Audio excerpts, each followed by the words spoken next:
Bismillahirrahmanirrahim. Assalamualaikum warahmatullahi wabarakatuh. Pada minggu ini kita akan masuk pada tahapan pembahasan tahapan-tahapan dalam metodologi penelitian. Ya, nah di dalam penelitian itu dibagi menjadi dua, yaitu tahapan mulai dari proposal. Proposal ini bisa dikatakan sebagai usulan penelitiannya dan juga setelah proposal atau usulan penelitiannya itu disetujui, kita akan masuk ke dalam pelaksanaan penelitiannya. Nah, dalam proposal ini terdiri dari bab 1 sampai dengan bab 3. Ya, 1 sampai dengan bab 3.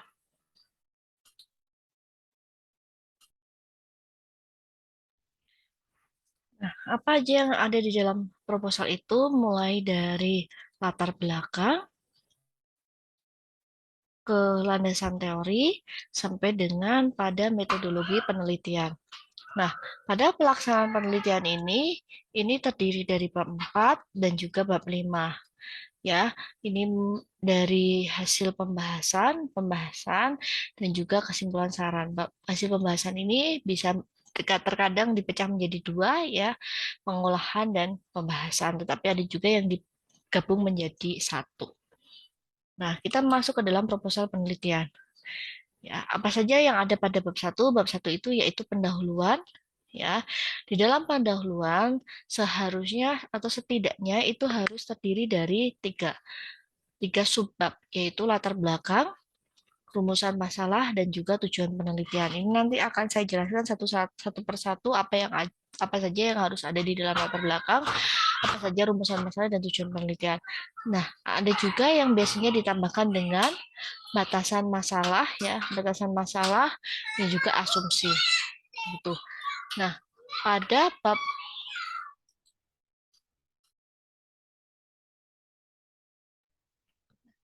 pada bab 2 ini terdiri dari tinjauan pustaka. Tinjauan pustaka ini eh, di dalamnya tertera atau terkait dengan landasan-landasan teori atau teori-teori yang berkaitan dengan kasus atau metode atau eh, materi yang kita gunakan di dalam penelitian kita.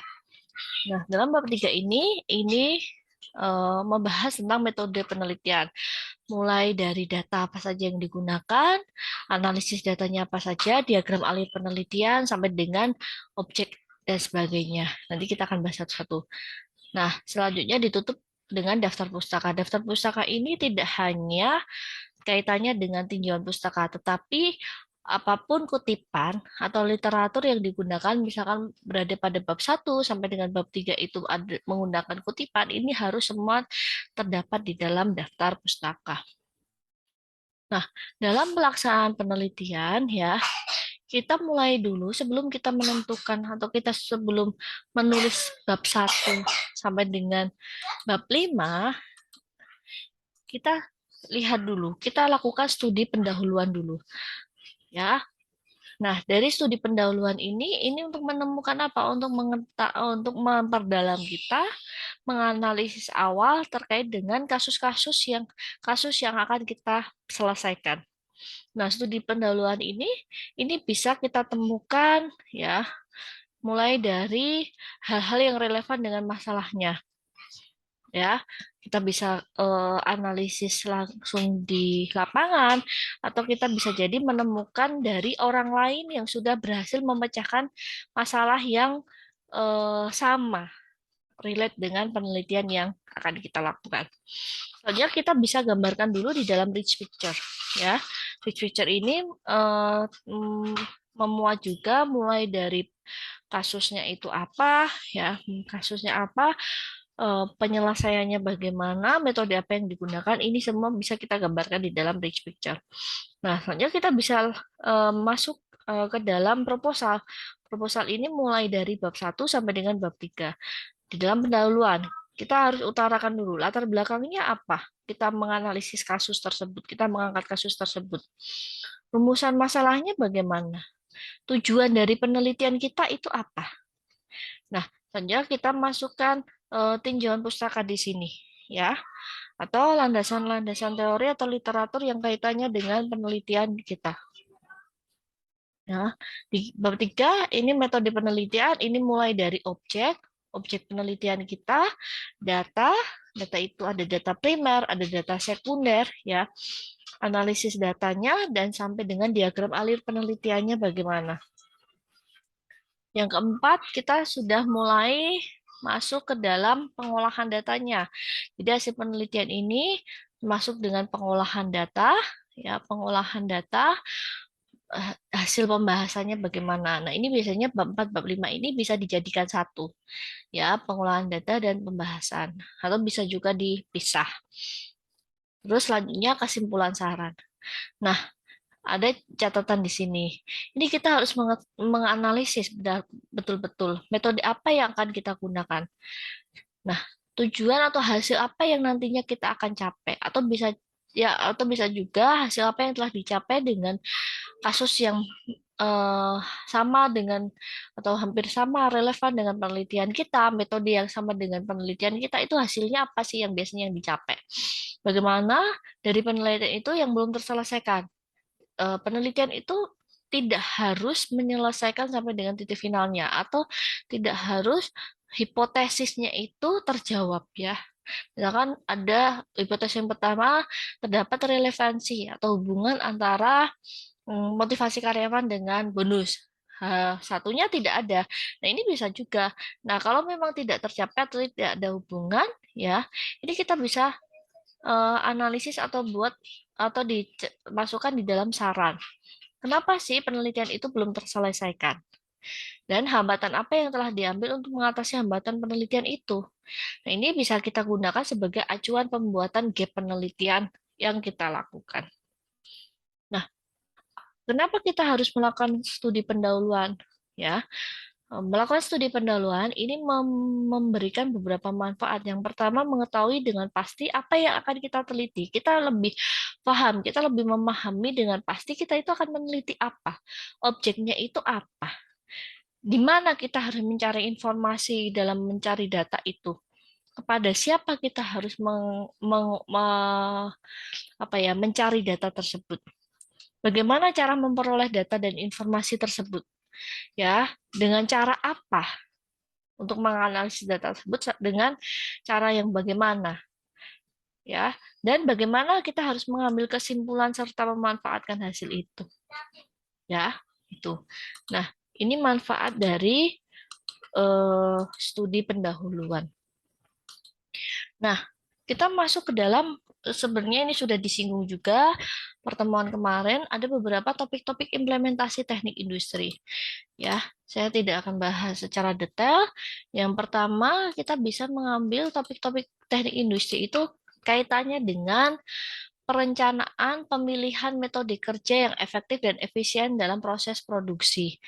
Ya, metode kerja ini untuk menentukan metode kerja yang tepat dan sesuai dengan target produksi yang diharapkan ini apa.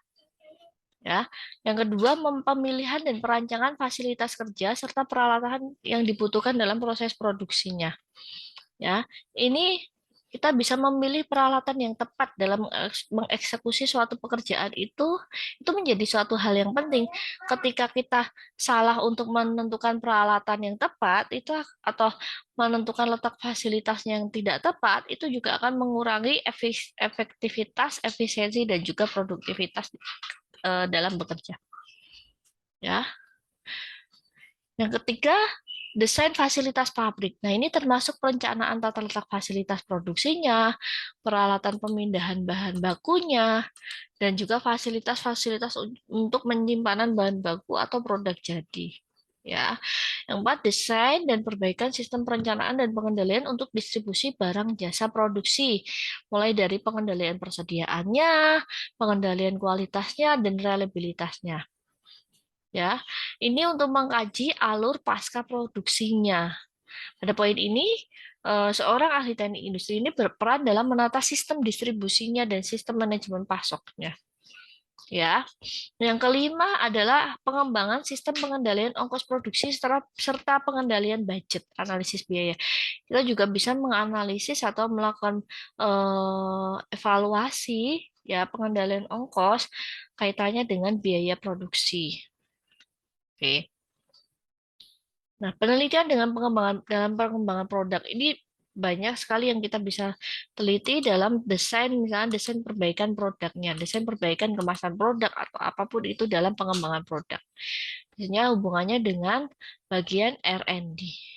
Ya, desain dan pengembangan sistem pengukuran performa standar kerja. Jadi tidak hanya pengembangan produk saja yang kita teliti.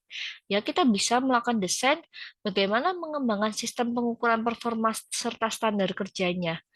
Kita bisa memperbaiki alur SOP-nya yang baik. Itu bagaimana? Ya, kita juga bisa mengembangkan dan menerapkan sistem pengupahan dan pemberian insentif. Banyak sekali, ya. Nah, banyak sekali penelitian-penelitian yang kita bisa implementasikan di industri. Kita ambil dari eh, database ya, database dari Scopus. Database dari Scopus itu dari 112 penulis ya, yang kaitannya dengan teknik industri ini menghasilkan dokumen penelitian sebanyak 6.196. Kalian bisa melakukan literatur review atau kalau kalian akan mencari literatur-literatur yang terkait dengan penelitian kalian, kalian bisa mencari pada Scopus. Oke, kita lanjut. Nah, kita sekarang masuk ke pada bahasan bab 1 tadi. Kalau bab 1 itu ada pendahuluan, bab 2 landasan teori, bab 3 metodologi penelitian, bab 4 itu ada pengolahan dan hasil pembahasan jika digabung ya, dan bab 5 ada kesimpulan salah. Nah, dalam latar belakang, apa sih yang harus ada dalam latar belakang? Apa sih itu latar belakang? Latar belakang itu merupakan hal yang melatar belakangi. Namanya juga latar belakang, ya. Jadi latar belakang itu adalah hal yang melatar belakangi mengapa, ya. Mengapa di sini suatu penelitian itu dilakukan? Ya, baik sesuai dengan kondisi lapangan maupun secara teori ilmiahnya. Jadi dalam latar belakang ini kita harus bisa menerangkan bagaimana kondisi di lapangannya dan bagaimana secara teori ilmiahnya. Ya, artinya mengapa metode ini kita pakai di dalam kasus itu. Nah, ini kita harus merujuk pada pakar. Pakar ini kita dapatkan dari mana? Dari literatur review tadi, ya. Nah, di dalam latar belakang ini harus mengungkapkan apa yang diungkapkan. Yang pertama adalah konteks masalah dari topik yang kita pilih ini. Konteks masalahnya itu dari topik itu apa? Nah, selain kita mengungkapkan konteks masalahnya, kita juga harus menyertakan bukti-bukti data yang sebenarnya dalam lingkup permasalahan tersebut. Jadi, eh,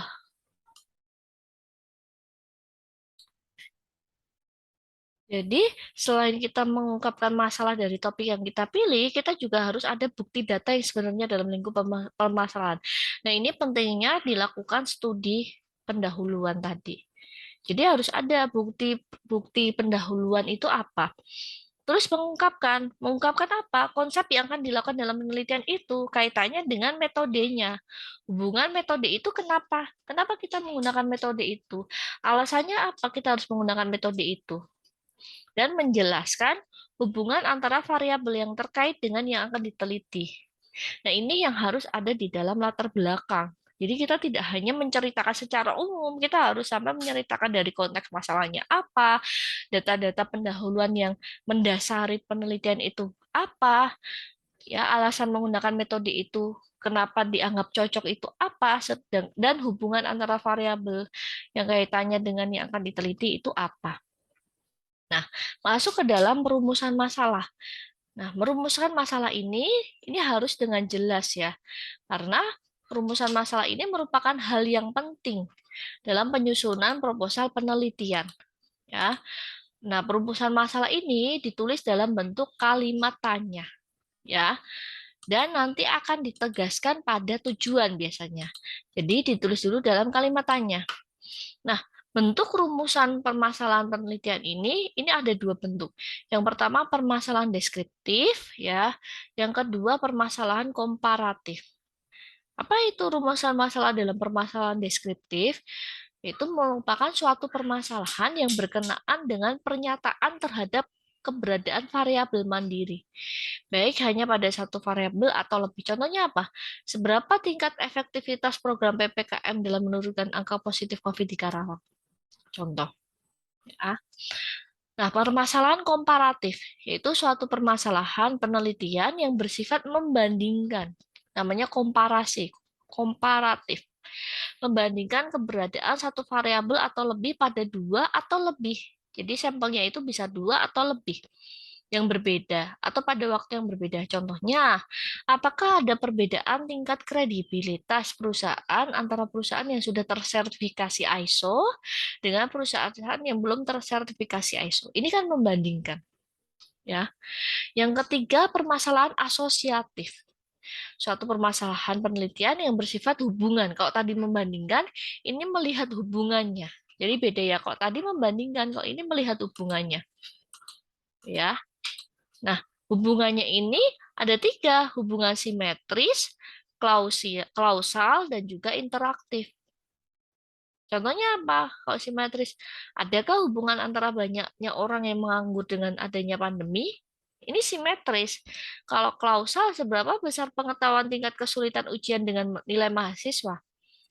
Ya, atau interaktif, hubungan antara gaji yang besar dan prestasi kerja. Itu contoh permasalahan asosiatif dengan tipe interaktif. Nah, kita masuk ke dalam perumusan masalah. Ya, dalam merumuskan batasan masalah. Jadi di dalam penelitian itu ya, kita harus membatasi penelitian kita. Kenapa? Karena dalam penelitian itu kan ya dalam penelitian itu pembaca itu menyadari keterbatasan penelitian, keterbatasan dari sisi waktu, dari sisi biaya, dari sisi tenaga. Jadi merumuskan batasan masalah ini digunakan untuk dapat mencapai beberapa tujuan yang ada dalam penelitian. Jadi kita bisa fokus untuk mencapai tujuannya itu dalam penelitian kita itu apa? Kita fokus pada tujuan tersebut. Ya, kita juga harus mengungkapkan kesempatan untuk menulis tentang masalah utama dari studi penelitian. Jadi masalah utamanya itu apa? Kita harus rumuskan dalam batasan masalah. Sehingga kita fokus. Masalahnya itu mungkin kalau lebar kita bisa spesifikkan, kita fokuskan pada masalah yang harusnya kita teliti di situ.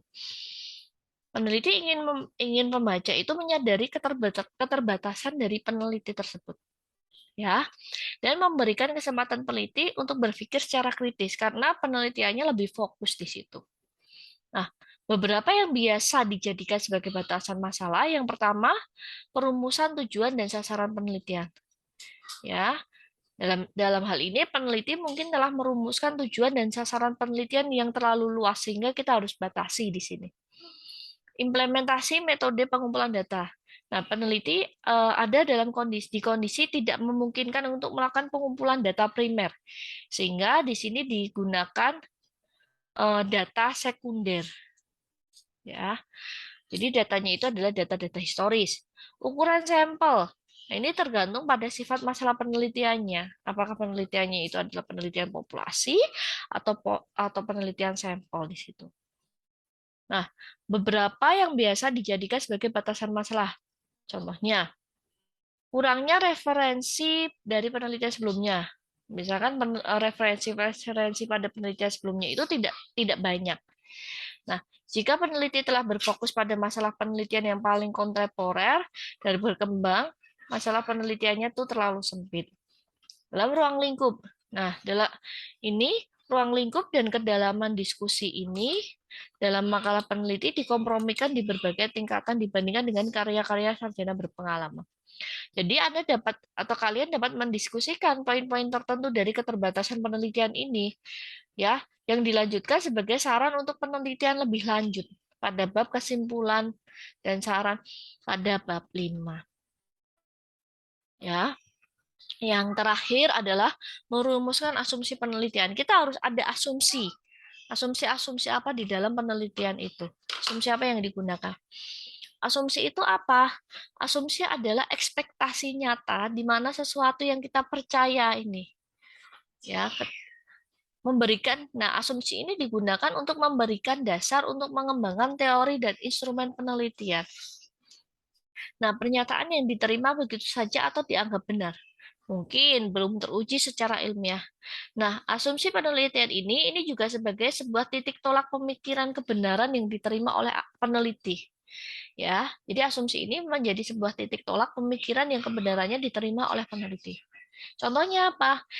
Tidak ada perubahan kebijakan perusahaan selama penelitian ini dilakukan. Ini biasanya banyak asumsi yang biasanya banyak digunakan. Ya, mungkin itu saja yang dapat saya jelaskan pada bab 4 ini atau bab masalah metodologi penelitian ini. Selanjutnya nanti akan kita lakukan diskusi.